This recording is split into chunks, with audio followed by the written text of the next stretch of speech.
हम लोग पढ़ेंगे इलेक्ट्रिक फ्लक्स। आज हम लोग का जो टॉपिक है वह है इलेक्ट्रिक फ्लक्स। और इलेक्ट्रिक फ्लक्स पढ़ने से पहले हम लोग सॉलिड एंगल पढ़े थे, और सॉलिड एंगल इलेक्ट्रिक फ्लक्स के लिए सबसे इंपॉर्टेंट टॉपिक में से एक होगा, इसलिए कि विदाउट इलेक्ट्रिक फ्लक्स और सॉलिड एंगल तुम अभी जो टॉपिक हम लोग करेंगे दोनों में से कोई एक अगर तुमको क्लियर नहीं है तो ये टॉपिक अच्छे से समझ में नहीं आ सकता। इसलिए तुमको दोनों क्लियर होने चाहिए, सॉलिड एंगल भी और इलेक्ट्रिक फ्लक्स भी। तो इसलिए हम ये पढ़ेंगे एंड देन गॉस लॉ पढ़ेंगे। तो जो भी क्वेश्चंस है गॉस लॉ में जो हम करेंगे वो टोटल क्वेश्चन हम यहाँ इलेक्ट्रिक फ्लक्स और सॉलिड एंगल का यूज करके कर सकते हैं। तो हम लोग सबसे पहले अब पढ़ेंगे इलेक्ट्रिक फ्लक्स। तो इलेक्ट्रिक फ्लक्स क्या होता है सो समझो। कोई भी एक एरिया है और उस सरफेस से, कोई भी सरफेस से जितने इलेक्ट्रिक लाइन ऑफ फोर्स पास करेंगे वह कहलाएंगे तुम्हारे इलेक्ट्रिक फ्लक्स। जैसे फॉर एग्जांपल समझो, जैसे ये एक रिंग है हमारे यहाँ पे, ठीक है ना। तो इस रिंग से जितने लाइन ऑफ फोर्स क्रॉस करेंगे वो क्या हो जाएगा, इलेक्ट्रिक फ्लक्स। जैसे कि फॉर एग्जांपल समझो, जैसे यह रिंग है और यहाँ से 4 मार्कर को हम मतलब 4 मार्कर को क्रॉस कराए हैं, तो ये लाइन ऑफ फोर्स ही है एक तरह से समझो। तो इस पर्टिकुलर एरिया से जा रहे हैं, ये एरिया पाई आर स्क्वायर, तो इस एरिया से जो पास कर रहे हैं वो हो जाएगा फ्लक्स। मतलब कि कोई भी क्रॉस सेक्शनल एरिया से पास करने वाले लाइन ऑफ फोर्स को हम क्या बोलेंगे, इलेक्ट्रिक फ्लक्स बोलेंगे। तो हम लिख सकते हैं इलेक्ट्रिक फ्लक्स को electric line of force, electric line of force passing through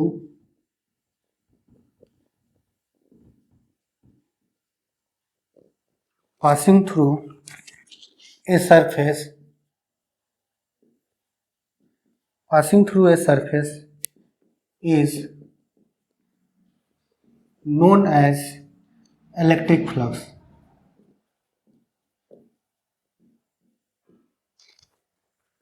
इसको हम बोलेंगे इलेक्ट्रिक फ्लक्स। इलेक्ट्रिक फ्लक्स देख लो होगा क्या, तो फ्लक्स को हम रिप्रेजेंट करेंगे फाई से। तो फाई इक्वल टू क्या हो जाएगा, E vector dot S vector. Electric field और एरिया का हम डॉट प्रोडक्ट लेंगे, तो ये हमारा फॉर्मूला होगा। और ये किसके लिए आएगा, फॉर कांस्टेंट। मतलब इलेक्ट्रिक लाइन ऑफ फोर्स वहां पे उस पार्टिकुलर एरिया में कांस्टेंट हो, या तो एरिया कांस्टेंट, एरिया और इलेक्ट्रिक फील्ड दोनों कांस्टेंट होने चाहिए। अगर इन दोनों में से कोई भी एक चेंज करेगा तो फ्लक्स भी चेंज कर जाएगा, और डी फाई इक्वल टू हो जाएगा E vector dot D S vector. इसका भी इंटीग्रेट करेंगे तो इसका भी इंटीग्रेट करेगा, और इंटीग्रेशन कैसा होगा, क्लोज इंटीग्रेशन, तो ये आ जाएगा फाई। तो ये भी तुम्हारा इलेक्ट्रिक फ्लक्स ही मिलेगा, लेकिन ये कैसा हो गया, वेरिएबल। तो फॉर वेरिएबल, तो वेरिएबल के कारण हमारा फ्लक्स ये होगा। तो हम दो तरीका है हमारे पास ये। इसका यूनिट क्या होगा, तो यूनिट की अगर हम बात करते हैं तो यूनिट देखो, यूनिट क्या आएगा, इलेक्ट्रिक फील्ड का यूनिट क्या था, वोल्ट पर मीटर, क्या था, वोल्ट पर मीटर। और एरिया का यूनिट क्या हो जाएगा, मीटर स्क्वायर। तो 1 मीटर से 1 मीटर कट गया तो क्या गया यह, वोल्ट मीटर। तो एक तो यूनिट ये हो गया। दूसरा, इलेक्ट्रिक फील्ड का एक और यूनिट होता है Newton, force per unit charge. तो फोर्स का क्या आ जाएगा, फोर्स हो गया तुम्हारा न्यूटन और चार्ज का हो गया कूलम इनटू मीटर स्क्वायर। तो इसको लिख सकते हैं न्यूटन मीटर स्क्वायर पर कूलम। तो ये हमारा 2 यूनिट हो गया। हम चाहे तो इसका डायमेंशन भी निकाल सकते हैं, और डायमेंशन ऑफ फ्लक्स क्या हो जाएगा, इलेक्ट्रिक फ्लक्स, वो हो जाएगा न्यूटन। तो न्यूटन को क्या लिखेंगे, देखो न्यूटन का हम लिखते हैं केजी मीटर पर सेकेंड स्क्वायर, ठीक है। और कूलम मतलब चार्ज का, क्यू मतलब चार्ज, कूलम को हम लिखते हैं एम्पियर सेकेंड। तो हम यहाँ से लिख सकते हैं न्यूटन को केजी, केजी मतलब मास, केजी किसका यूनिट है, मास का, किलोग्राम। तो मास का हो गया, मीटर लेंथ का है और ये मीटर स्क्वायर, तो metre into metre square, metre cube, metre किसका है, लेंथ का, तो एल क्यूब। और डिवाइड में जाएगा एम्पियर सेकेंड, तो एम्पियर ऊपर जाएगा a-1, और सेकेंड का t होता है और ये दोनों डिवाइड में आएगा, तो सेकेंड की पावर 3, तो -3 हो जाएगा ऊपर जाके, ठीक है। तो ये हो गया इसका डायमेंशन। हाँ, इसको डायमेंशन में कहीं कहीं पे तुमको ये भी दिया जा सकता है, m L3 ए के जगह पे दे दिया जाएगा I1 और t की पावर -3। तो ये डायमेंशन तुम्हारा ये हो जाएगा। तो ये सब का डायमेंशन तुमको पूछा जा सकता है, जैसे एप्सिलॉन नॉट का डायमेंशन पूछा जा सकता है, कूलम्ब्स कांस्टेंट का डायमेंशन पूछा जा सकता है, इसमें फ्लक्स का डायमेंशन पूछा जा सकता है। मतलब जो भी कांस्टेंट टर्म आएंगे ना, उस टाइप का कुछ ऐसा तुमको यूनिट डायमेंशन पूछा जाएगा जिसमें तुम गलती कर सको। ऐसा नहीं है कि सर तुमको डायरेक्ट फोर्स का डायमेंशन पूछ देगा, फोर्स का डायमेंशन क्या होगा, नहीं पूछेगा। मैक्सिमम चांस रखो कि इस टाइप का डायमेंशन पूछेगा जिसमें तुम गलती कर सकते हो। तो ध्यान से रखना कि हाँ, जो भी फॉर्मूला आता है तो उसका यूनिट और डायमेंशन निकाला करो ताकि तुमको क्लियर रहे। नेक्स्ट पॉइंट ये है कि अगर हम बात करते हैं फ्लक्स का, तो फ्लक्स पॉजिटिव भी हो सकता है, निगेटिव भी हो सकता है और जीरो भी हो सकता है। ठीक है, तो यहां पे हम पॉइंट लिखेंगे। Next point, it is a scalar quantity. Scalar quantity इसलिए है क्योंकि ये दो वेक्टर के डॉट प्रोडक्ट से मिला है। ये इलेक्ट्रिक फील्ड वेक्टर क्वांटिटी है, एरिया वेक्टर क्वांटिटी है, और दोनों का डॉट प्रोडक्ट से हमको क्या मिला है? Scalar quantity. क्योंकि दो वेक्टर का डॉट प्रोडक्ट क्या होता है? Scalar quantity. तो इट इज स्केलर क्वांटिटी। और ये क्या हो सकता है? पॉजिटिव भी हो सकता है, निगेटिव भी हो सकता है और जीरो भी हो सकता है। तो लिख सकते हैं हम, it may be positive, may be negative and may be zero. तो ये पॉजिटिव भी हो सकता है, निगेटिव हो सकता है और जीरो भी हो सकता है। अब हम देखते हैं, कुछ क्वेश्चंस करते हैं। जैसे एग्जांपल, फाइंड इलेक्ट्रिक फ्लक्स। क्या निकालना है हमको क्वेश्चन में? फाइंड करने हैं इलेक्ट्रिक फ्लक्स, ये हमको फाइंड करने हैं। तो क्वेश्चन का पहला जो पार्ट है वह कुछ, ये एक रिंग है, ठीक है ना, जिसका रेडियस r है और इससे लाइन ऑफ फोर्स ऐसे पास कर रहे हैं। ये इलेक्ट्रिक लाइन ऑफ फोर्स पास कर रहे हैं, मतलब कि यहाँ पे ऐसे इन कर रहे होंगे इधर से, ठीक है। ये इलेक्ट्रिक फील्ड, ये E है, तो इसके कारण तुमको फ्लक्स बताने हैं। और दूसरा एक रेक्टेंगल है जो कि ऐसे है, एक रेक्टेंगल है, ठीक है ना, जिसका लेंथ ये है और ब्रेथ ये है, और इस पे लाइन ऑफ फोर्स ऐसे पास कर रहे हैं। तो इलेक्ट्रिक फ्लक्स बताने हैं तुम्हें। तो इलेक्ट्रिक फ्लक्स क्या होता है वो क्लियर है तुमको कि इलेक्ट्रिक फ्लक्स बोला जा रहा है electric line of force passing through a surface is known as electric flux. तो कोई भी सरफेस से जो electric line of force pass करेगा वह क्या कहलाएगा? इलेक्ट्रिक फ्लक्स कहलाएगा। तो जैसे कि ये जो क्वेश्चन है फर्स्ट पार्ट, तो इस पार्ट में ऐसे रखा हुआ है, ये ऐसे है, मतलब तुमको ये इस पे ऐसे नहीं है। अगर ऐसे होता और ऐसे ऐसे पास अगर कर रहा है तो ये तो अंदर गया ही नहीं, तो अंदर जब नहीं जाएगा तो जीरो होगा। और ये ऐसे है और इसे ऐसे पास कर रहा है, इसके अंदर से पास कर रहा है, ये मतलब कुछ ऐसे है, इनसाइड एरिया। तो इस एरिया के अंदर से पास कर रहा है, तो फ्लक्स क्या हो जाएगा? फाई इक्वल टू हो जाएगा E। और देखो इसका एरिया वेक्टर क्या हो जाएगा? इसका एरिया वेक्टर जो होगा वो यही होगा, तो एरिया भी सेम डायरेक्शन में है, तो E vector dot S vector और इनटू क्या हो जाएगा? ये, और इसको सॉल्व करेंगे तो E कितना है? E ही है। S कितना हो जाएगा इसका एरिया? तो पाई r स्क्वायर, क्योंकि ये E S कॉस एंगल कितना आ जाएगा? 0 डिग्री, तो कॉस 0 कितना? इंटू 1। तो E एरिया क्या हो जाएगा? ये एरिया किस एरिया से पास कर रहा है? तो ये एरिया तुमको दिख रहा है, ये वाला एरिया जो है ये क्या है? Circular area. कितना होता है? पाई r स्क्वायर। तो कितना आ गया? E into pi r square, ये आंसर हो गया। दूसरा ये है, तो ये रेक्टेंगल है, तो रेक्टेंगल के अंदर से पास ही नहीं कर रहा है। ये डायग्राम देखो, तो ये जैसे ये पेज है और ये है, ऐसे रखे हुए हैं, ठीक है ना, और ये लाइन ऑफ फोर्स ऐसे जा रहा है, तो क्या एरिया तो ये है ना, एरिया ये है, लाइन ऑफ फोर्स कैसे है? ऐसे है, तो क्या ये क्रॉस किया एरिया को? नहीं किया। तो जब एरिया को क्रॉस नहीं कर रहा है तो फ्लक्स कितना होगा? 0। तो यहाँ पे हम देख सकते हैं कि फ्लक्स जो होगा वह क्या हो जाएगा, E vector dot S vector, और यहाँ पे दोनों के बीच में एंगल कितना है 90 डिग्री, तो कॉस 90 कितना 0, तो यहाँ पे फ्लक्स 0 होगा। ठीक है, जैसे एक और क्वेश्चन इसी में हम कर सकते हैं, जैसे ये 3rd नंबर क्वेश्चन इसी का, जैसे कि ये रिंग ऐसे है और लाइन ऑफ फोर्स ऐसे है,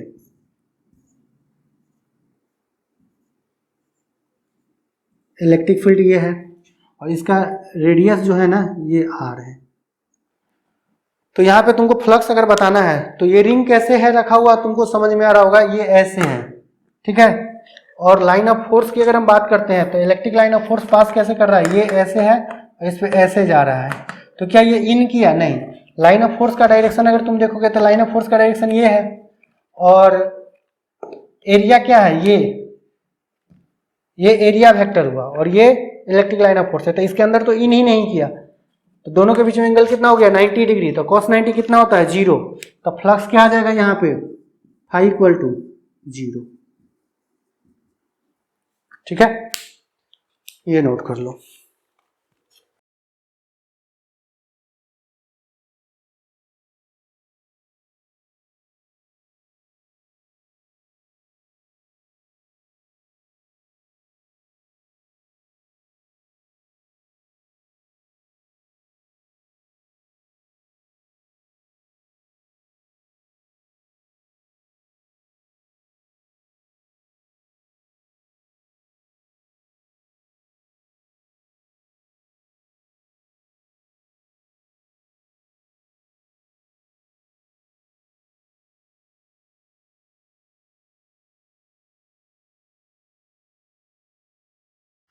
नेक्स्ट हेडिंग है हमारे पास, क्वेश्चन है, क्वेश्चन नहीं हेडिंग देखो, नेक्स्ट हेडिंग है electric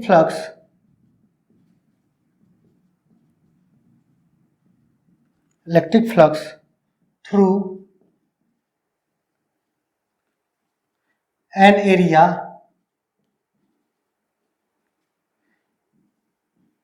due two point charge. Due two point charge, ये पॉइंट चार्ज के कारण बात करते हैं।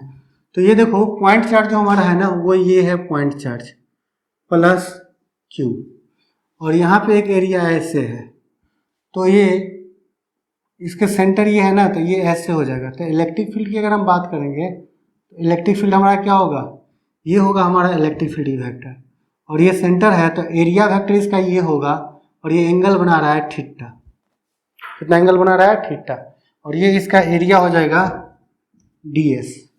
ठीक है, अब कैसे है उसको समझ सकते हो तुम, जैसे ये तुमको दिख रहा है, ठीक है ना, तो अगर ऐसे होता ये, क्लियर है, तो यहाँ पे ये क्या हो जाता है एरिया वेक्टर और इलेक्ट्रिक फील्ड दोनों सेम डायरेक्शन में होगा।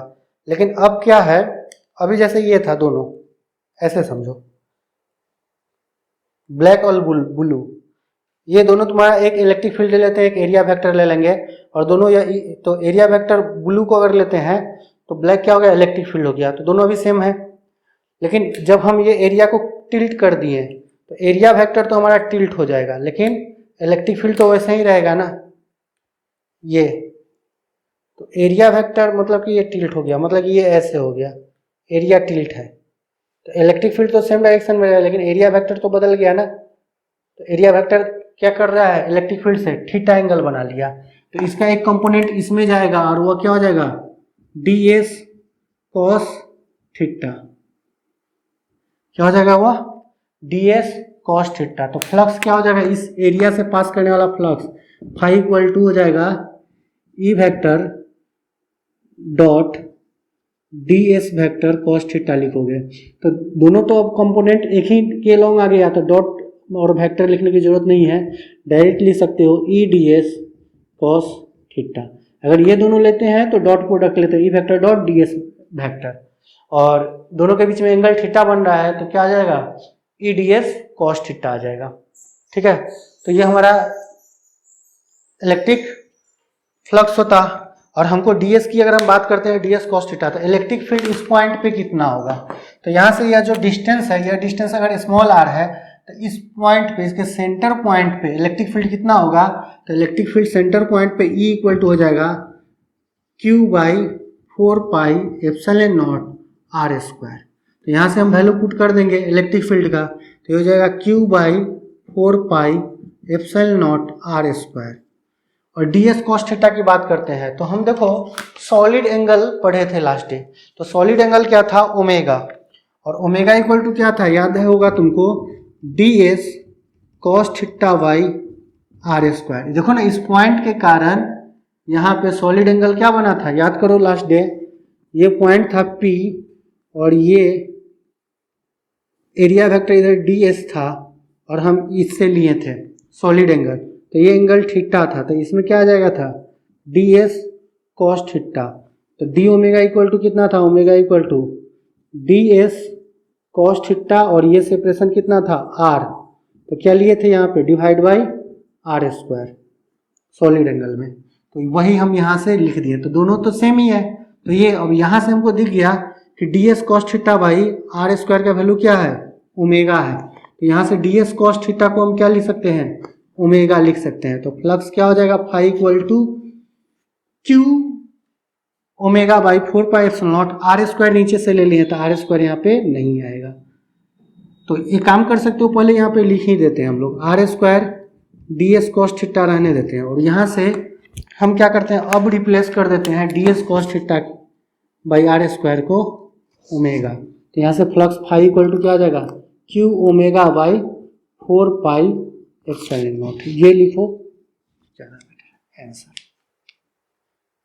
अब जैसे हम अलग अलग टाइप का इसमें क्वेश्चंस करते हैं, जैसे पहला क्वेश्चन है find electric flux through the surface. Question है find electric flux through the surface.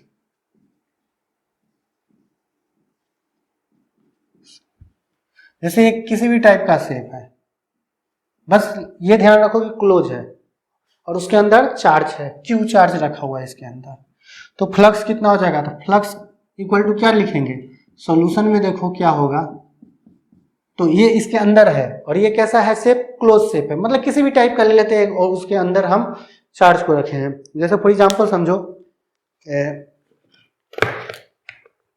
हमारे पास जैसे ये कार्टून है, ठीक है ना, इसके अंदर हम चार्ज रख के इसको पैक कर रखे हैं, इसके अंदर सेंटर पे, मतलब इसके अंदर पैक करके चार्ज को रख दिए हैं और इसको हम पैक कर रखे हैं, तो देन क्या होगा, इसके अंदर होगा वो चार्ज, ऐसा शेप ले सकते हैं, हमारा मन है तो हम अलग अलग टाइप का शेप ले सकते हैं, ऐसा ले लिए हैं, इसके अंदर रख के इसके ऊपर से कवर कर दिए, हर साइड से कवर कर देते हैं और इसके अंदर चार्ज है, तो ये शेप जो है वो कैसा भी शेप हो उससे हमें कोई फर्क नहीं पड़ेगा, हम हर एक शेप के लिए निकाल सकते हैं। अब कैसे निकालेंगे सो देखो, तो फ्लक्स इक्वल टू अभी जस्ट हमको आया है कि चार्ज जो है अंदर वह कितना है Q, और ये एंगल जो होगा वह कितना बनाएगा, तो ओमेगा बाई 4πε0, और तुमको बताया थे लास्ट डे कि कोई भी क्लोज एरिया जो होगा और इनसाइड जो पॉइंट होगा, तो पॉइंट क्या है, इनसाइड है, तो वह कितना एंगल बनाएगा, तो 4π एंगल बनाता था, कितना एंगल बनाता था 4π, तो Q इंटू क्या हो जाएगा 4π डिवाइड बाई 4πε0, तो 4π कैंसिल हो गया, Q बाई ε0 आ गया और यही हमारा फ्लक्स हो गया। और तुम गॉस लॉ पढ़ोगे तो डायरेक्ट यही स्टेटमेंट हम लोग गॉस लॉ में पढ़ते हैं कि गॉस लॉ क्या बोलता है कि कोई भी इनक्लोज एरिया से जो electric line of force pass करेगा तो जो फ्लक्स होगा वह उस इनक्लोज के अंदर, उस इनक्लोज एरिया के अंदर जो चार्ज है उसके 1/ε0 टाइम्स इलेक्ट्रिक फ्लक्स होता है, तो वही चीज तो हम लिखे ही हैं, तो टोटल अंदर चार्ज कितना Q डिवाइड बाई ε0, तो देखो ये सॉलिड एंगल लिए हैं, सॉल्व किए, आंसर आ गया। तो हम तुमको पहले ही बोले हैं कि गॉस लॉ नहीं भी किए हुए रहोगे तो भी क्वेश्चन बनेंगे। नेक्स्ट क्वेश्चन हम लोग करते हैं, इसके बाद इसको इरेज कर देते हैं, तब तक नोट कर लो उधर वाला।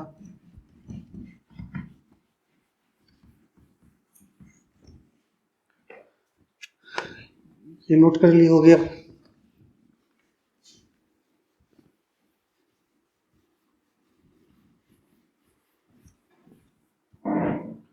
अब हम नेक्स्ट जो पॉइंट है उससे इससे रिलेटेड हम क्वेश्चन करते हैं। क्वेश्चन वही है, find electric flux through close surface. Question,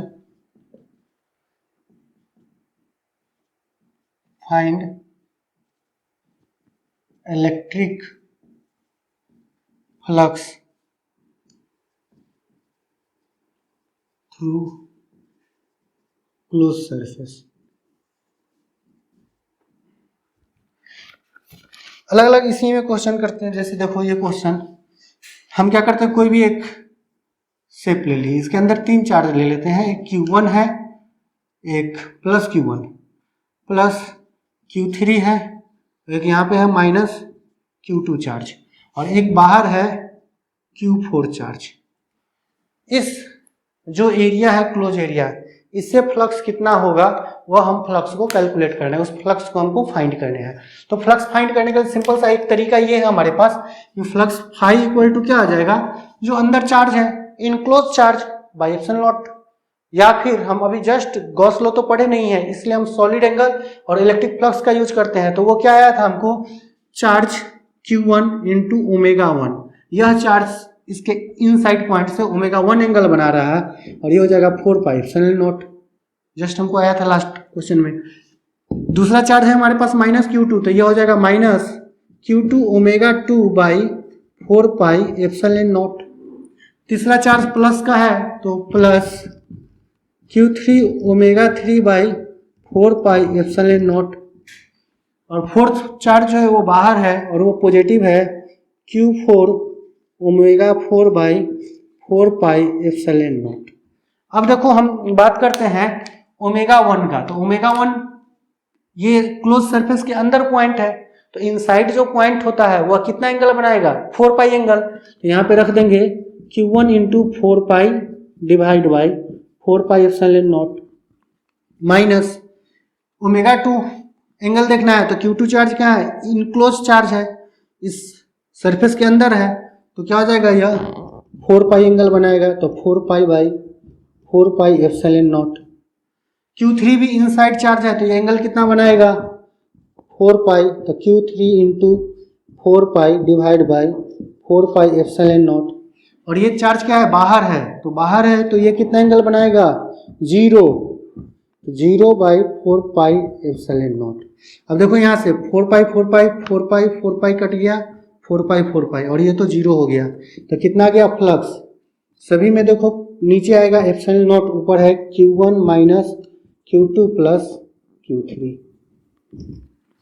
अब हम बात करेंगे ना, तो फ्लक्स जो होगा ना इनक्लोज चार्ज के कारण होगा, जो क्लोज अंदर एरिया के अंदर वो चार्ज होगा उसके कारण सिर्फ फ्लक्स होगा, लेकिन इलेक्ट्रिक फील्ड हर एक चार्ज के कारण होगा। मतलब जैसे हम कह सकते हैं फ्लक्स ओनली क्लोज चार्ज के कारण होगा। फ्लक्स किसके कारण है, ओनली इनक्लोज चार्ज,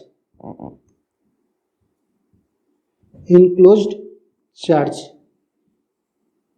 कौन, ये flux, flux only enclose charge. But अगर हम बात करते हैं electric field, but electric field क्या होगा, due to all charge, electric field क्या होगा, ड्यू टू ऑल चार्ज। ऐसा नहीं है कि से इलेक्ट्रिक फील्ड को कोई मतलब नहीं कि वो अंदर है या बाहर है, उससे हमें कोई फर्क ही नहीं पड़ेगा कि से इनसाइड चार्ज है या आउटसाइड चार्ज है, उससे फर्क नहीं पड़ेगा। तो ये हम ध्यान दे सकते हैं यहाँ पे। नेक्स्ट हमारे पास क्वेश्चन है, अच्छा क्वेश्चन है, क्वेश्चन यही है, find flux through Indian pot, find electric flux through Indian pot. अब देखो ये इंडियन पॉट कैसा है,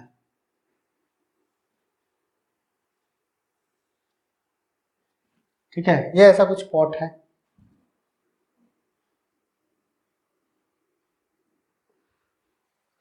इससे फ्लक्स निकालने हैं और चार्ज यहाँ सेंटर पे है, प्लस Q चार्ज है, इसके कारण फ्लक्स बताने हैं ये, और ये ओपन है, तो ओपन वाले पार्ट से नहीं बताने हैं, ये जो कर्व पार्ट है उस टोटल पार्ट से तुमको बताने हैं। तो इसके कारण फ्लक्स बताने हैं, ट्राई करो।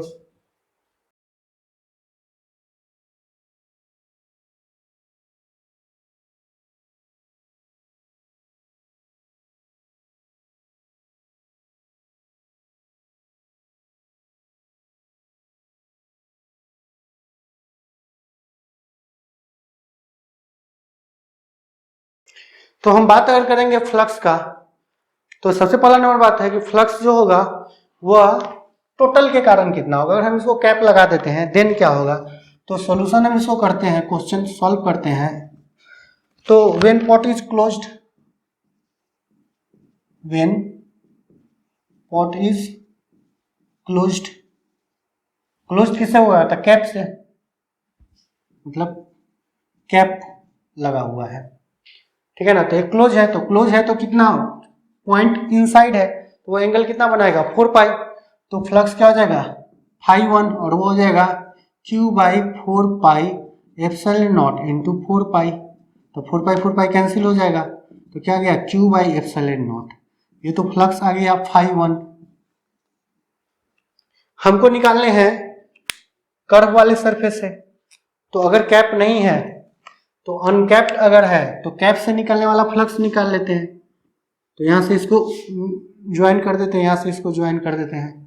तो ये तो रेडियस r होगा और ये इसका लेंथ l दिया गया है, मतलब हाइट जो है ये नीचे l हाइट पे है या चार्ज। तो हम कैसे करेंगे इसको, तो फ्लक्स थ्रू कैप हम निकाल लेते हैं, फ्लक्स थ्रू कैप, कैप से फ्लक्स कितना जाएगा, मान लेते हैं फाई 2 जा रहा है, तो फाई 2 क्या आ जाएगा total charge Q by 4 pi epsilon not into omega 2 angle. तो एंगल ये कितना बनाएगा, तो ओमेगा 2 देखो यहाँ पे निकालना होगा, ओमेगा 2 क्या हो जाएगा 2 pi into 1 minus cos alpha, और कॉस अल्फा देखो क्या होगा यहाँ पे, तो कॉस यही ना एंगल अल्फा, तो ये एंगल क्या होता है बेस बाई हाइपोटेनस, तो बेस ये तो एल और हाइपोटेनस क्या आ जाएगा root under L square plus R square. इस वैल्यू को यहाँ पे पुट कर देंगे तो हमको फाई 2 आ गया और हमको इस वाले पार्ट से चाहिए। तो सॉल्यूशन में क्या लिख लोगे, फाइनल जो हो जाएगा वह क्या होगा flux through pot equal to, ये क्या हो जाएगा फाई ले लो और ये हो जाएगा फाई 1 माइनस फाई 2। टोटल में से जो कैप से निकल रहा है उसको हम रिमूव कर देंगे, तो बाकी एरिया से जो निकलेगा फ्लक्स वो हो जाएगा फाई 1 माइनस फाई 2। और हम यहाँ से ओमेगा 2 इसका वैल्यू पुट करेंगे यहाँ पे, इससे ओमेगा 2 आ जाएगा, ओमेगा टी का वैल्यू यहाँ पुट करेंगे और देन ओमेगा फाई 1 और फाई 2 का वैल्यू यहाँ पे पुट कर देंगे, हमको फ्लक्स यहाँ से आ जाएगा। तो ये रहा आंसर, ठीक। देखो हमारा नेक्स्ट क्वेश्चन जो है वो क्या है कि ये point charge Q is placed at a distance a by 2 above the center of square of side length a, find electric flux passing through square। तो उस स्क्वायर से कितना इलेक्ट्रिक फ्लक्स पास करेगा। तो जैसे कि तुम एक चीज समझ सकते हो, जो जिस प्लेन में हम खड़े हैं, ठीक है ना, स्टैंड कर रहे हैं जिसमें मूव कर रहे हैं जिस प्लेन में, ठीक है ना, वो अभी एक स्क्वायर ही है, क्योंकि ये एक रूम है और ये रूम स्क्वायर शेप का हम ले सकते हैं। तो जो नीचे वाला जो लेंथ और ब्रेथ है उसको हम इक्वल अगर ले लेते हैं तो ये भी क्या हो जाएगा स्क्वायर हो जाएगा। और हमारे सर को अगर हम मान लेते हैं इसका रूम के हाफ लेंथ, तो ग्राउंड से हम अगर हाफ लेंथ पे है और इसके मिड पॉइंट पे सेंटर पे चले जाते हैं तो सेंटर से a/2 डिस्टेंस पे हमको बोला गया है। तो यहाँ पे हम देख सकते हैं एक स्क्वायर बनाते हैं पहले ग्राउंड पे, देखो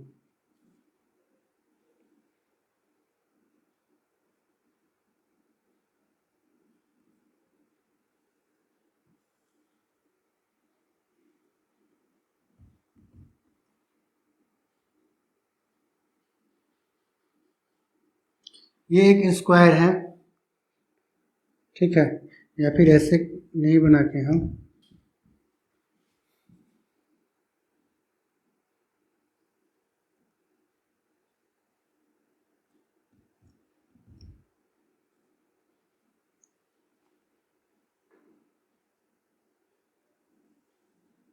ये स्क्वायर लेते हैं और इसके सेंटर से अगर हम देखते हैं इसके ऊपर, तो इसको पैक करने के लिए अगर हम देखेंगे तो पैक इसको कैसे कर सकते हैं, ये क्यूब शेप बन जाएगा।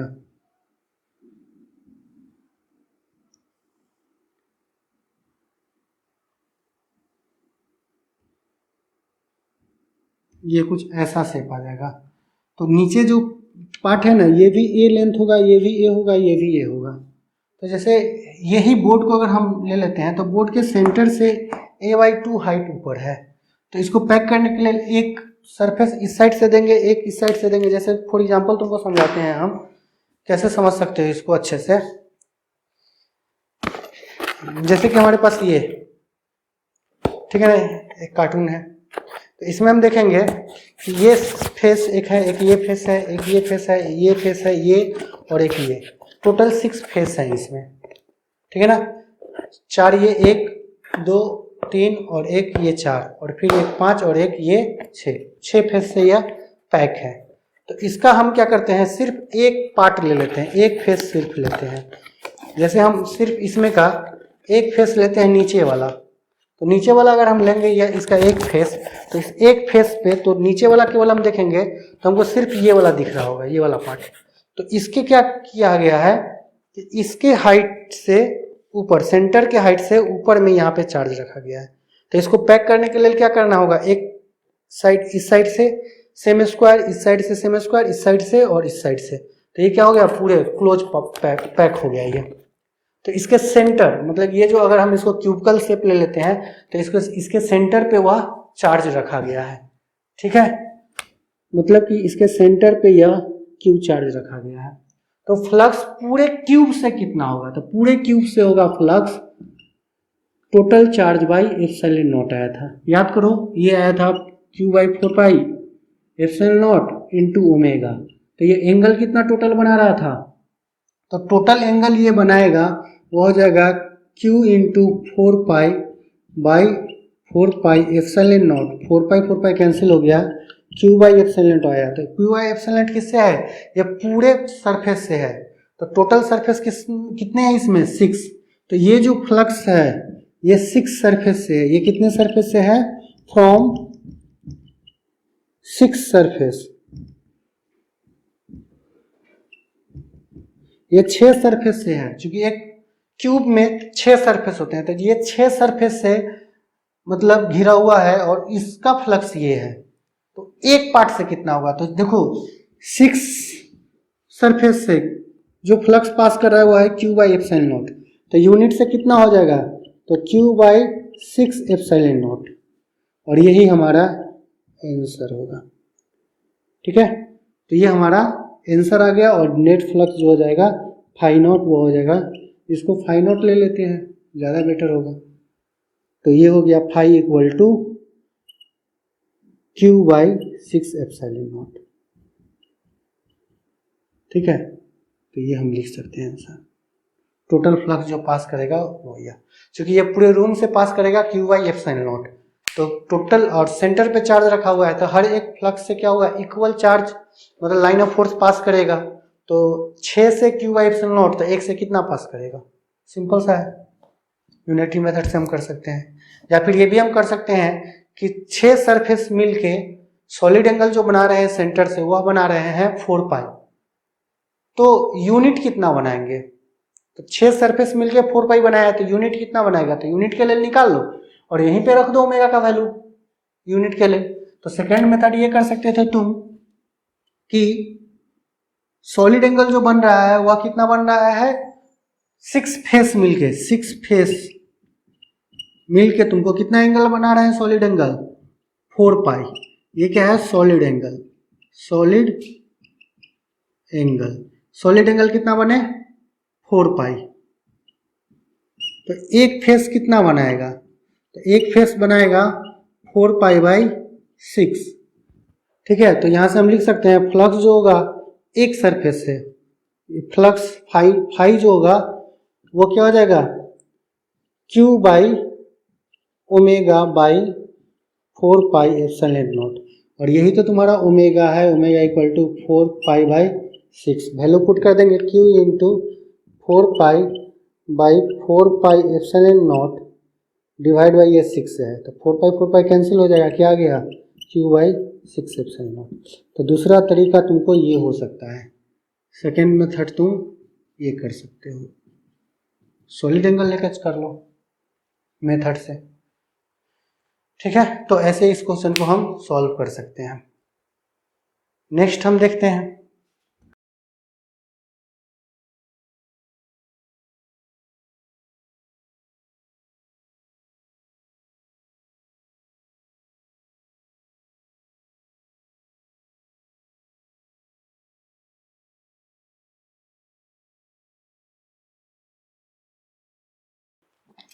नेक्स्ट क्वेश्चन जो है उसका डायग्राम देखो। क्वेश्चन है find flux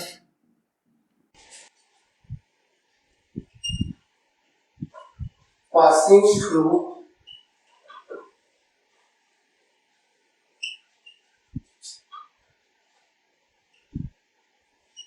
circular area। Question का फर्स्ट डायग्राम जो है वो है तुमको एक सर्कुलर रिंग है जिसका रेडियस r है, ठीक है। और इस साइड में यहाँ पे Q चार्ज है जो कि यहाँ से लेंथ है L लेंथ है, और सेम चार्ज यहाँ पे 2Q चार्ज है सेम नेचर का, और वह 2L लेंथ पे है, ठीक है। ये एक डायग्राम है। दूसरा जो डायग्राम है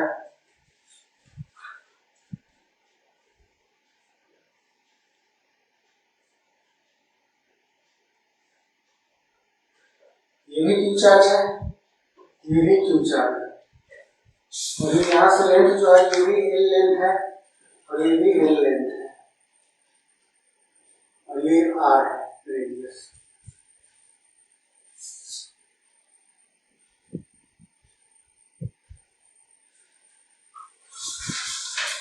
तीसरा जो डायग्राम है वह कुछ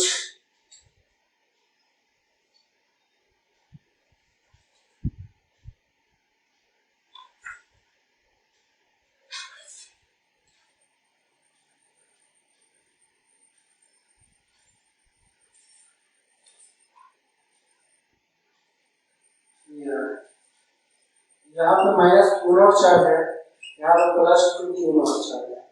ये यहाँ से 2L लेंथ पे है इससे, और ये L लेंथ पे है, ठीक है। मतलब इसके ये तो ऐसे है ना, सेंटर से यहाँ से डिस्टेंस, ठीक है, ये है L लेंथ।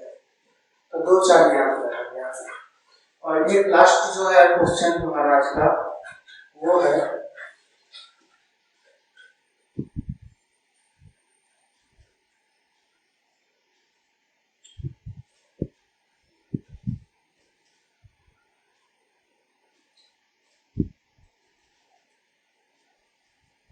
यहाँ पे Q नॉट चार्ज है, यहाँ पे 2Q नॉट चार्ज है।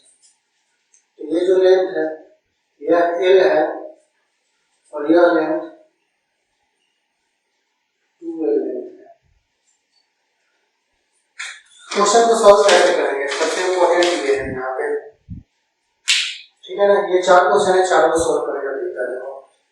फर्स्ट क्वेश्चन की बात करते हैं, देखो इसके कारण लगेगा फोर्स इस वाले एरिया से पास करेगा, मतलब ये जो एंगल बना रहा है ये एंगल हम अल्फा 1 ले लेते हैं, और ये भी एंगल कुछ बना रहा है, तो ये लेंथ अलग है, ये तो दोनों के लिए कॉमन है, लेकिन ये लेंथ अलग अलग है, ये एंगल डिफरेंट हो गई, ये अल्फा 2 ले लेते हैं। तो इसके कारण इस एरिया से फ्लक्स जो पास करेगा ये पॉजिटिव चार्ज है, इसके कारण लगेगा फोर्स इधर पास करेगा, और ये भी पॉजिटिव है इसके कारण इधर पास करेगा, तो दोनों का लगेगा फोर्स जो पासिंग करेगा वह अपोजिट होगा। कारण है इस एरिया से अगर हम इसको देखेंगे इस साइड में राइट में पास कर रहा है तो यह लेफ्ट में पास कर रहा है, तो दोनों अपोजिट में है, इसलिए फ्लक्स जो हो जाएगा टोटल फ्लक्स वह 5 क्या हो जाएगा, वो हो जाएगा इस वाले एरिया से जो गया वो हो जाएगा 2Q omega 1/4 pi epsilon not. उस वाले से जो पास करेगा वो हो जाएगा minus Q omega 2 by 4 pi epsilon not. Omega 1 कितना हो जाएगा, तो ओमेगा 1 जो हो जाएगा वो इसके लिए देखेंगे तो ये हो जाएगा बेस ये है, ठीक है ना, तो ये 2 pi into 1 minus cos alpha 1, और cos अल्फा 1 कितना हो जाएगा, तो cos अल्फा 1 जो हो जाएगा वो हो जाएगा base 2l by hypotenuse root under 4l square plus r square.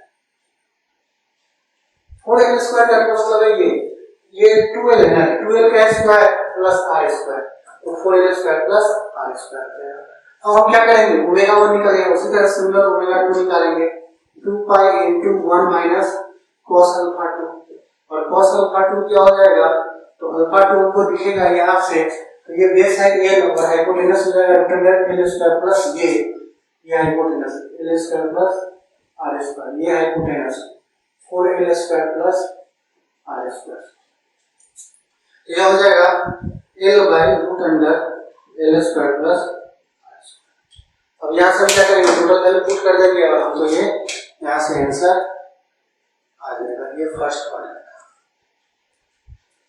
Similarly second को देखेंगे तो ये इसके कारण इधर जाएगा और इसके कारण इधर आएगा, और दोनों का एंगल अगर हम देखेंगे इससे तो ये अल्फा 1 अगर लेते हैं और ये अल्फा 2 हम लेते हैं तो हमको ऐसा दिखेगा, या तो l है, ये भी l है, तो ये भी हमको root under l square plus r square होगा, और ये l square plus r square होगा, तो अल्फा 1 देखेंगे इक्वल हो जाएगा अल्फा 2 के, इसलिए हम देखेंगे ओमेगा 1 आएगा ओमेगा 2 के इक्वल, यहाँ से प्लस देखेंगे 5 पर टू हो जाएगा, इस कारण q omega 1 by 4 pi epsilon not minus q omega 2 by 4 pi epsilon not, और चूंकि दोनों ओमेगा 1 ओमेगा 2 इक्वल है तो टोटल इक्वल हो जाएगा, तो क्या आ जाएगा, 0 आ जाएगा। इसके कारण अगर हम देखते हैं ये सेकंड का हो गया, ये सेकंड का सॉल्यूशन हो गया, ये सेकंड का आंसर कर दिए। ये थर्ड का अगर हम आंसर की बात करते हैं, थर्ड का आंसर, तो थर्ड का आंसर की अगर बात करें तो नेगेटिव चार्ज है, नेगेटिव चार्ज के कारण आएगा कुछ क्या होगा, इन करेगा, मतलब इस साइड से इस साइड की ओर आएगा, और पॉजिटिव है इसके कारण आउट करेगा, मतलब इस एरिया से पॉजिटिव के कारण इलेक्ट्रिक फ्लक्स पास इधर कर रहा है राइट साइड में, और नेगेटिव के कारण लेफ्ट साइड में आ रहा है, दोनों क्या हो जाएगा, ऑपोजिट डायरेक्शन हो जाएगा, इसका प्लस और इसका, तो यह एंगल माइनस अल्फा 1 है, तो यह एंगल अल्फा 2 है। तो हम देखेंगे यहाँ से फ्लक्स क्या हो जाएगा, हाइज हो जाएगा, यह हो जाएगा, इसके कारण देखते हैं तो 2q not by 4 pi epsilon not omega 1, और इसके कारण देखेंगे कि दोनों चूंकि ऑपोजिट डायरेक्शन में हो जाएगा तो minus q not by 4 pi epsilon not omega 2, और ओमेगा 1 जो हो जाएगा वो हो जाएगा 2 pi into 1 minus cos alpha 1, और cos अल्फा 1 जो हो जाएगा वो क्या हो जाएगा, यहाँ से वो हो जाएगा 2l by root under 4l square plus r square. पहले कुछ करेंगे, सिमिलरली हम ओमेगा 2 निकालेंगे, ओमेगा 2 क्या आ जाएगा हमारा 2 pi into 1 minus cos alpha 2, और cos अल्फा 2 क्या हो जाएगा हमारे पास l by root under l square plus r square. हम ये वैल्यू पुट करके सॉल्व कर लेंगे, हमको यहाँ से आंसर ओमेगा 1 ओमेगा 2 का वैल्यू रख देंगे, आंसर आ जाएगा। एंड लास्ट ये वाला पार्ट की बात करते हैं, तो देखो ये जो एंगल बना रहा है, लास्ट 4 पार्ट करते हैं, तो देखो ये एंगल अल्फा 1 और ये एंगल अल्फा 2 दोनों पॉजिटिव है, तो लाइन ऑफ फोर्स क्या हो जाएगा, इससे राइट साइड की हो जाएगा, तो इसके लिए अगर फ्लक्स निकालेंगे तो फ्लक्स 5 इक्वल टू क्या रहेगा, इसके कारण हो जाएगा 2q not omega 1 by 4 pi epsilon not plus हो जाएगा, इसके कारण कितना हो जाएगा q not omega 2 by 4 pi epsilon not, omega 1 omega 2 का वैल्यू निकाल के रख देंगे, आंसर आ जाएगा। ठीक है, ये हमारा इलेक्ट्रिक फ्लक्स और सॉलिड एंगल से रिलेटेड क्वेश्चन कंप्लीट हो गया। अब हम इसी सब क्वेश्चन को हम पढ़ने के लिए अलग अलग तरीका से हम इलेक्ट्रिक फील्ड निकालने के लिए हम नेक्स्ट टॉपिक जो पढ़ेंगे वो होगा हमारा गॉस लॉ, और गॉस लॉ हमारा बहुत इंपॉर्टेंट टॉपिक होगा, उससे बहुत सारे क्वेश्चंस आते हैं। ठीक है, ये कंप्लीट हो गया।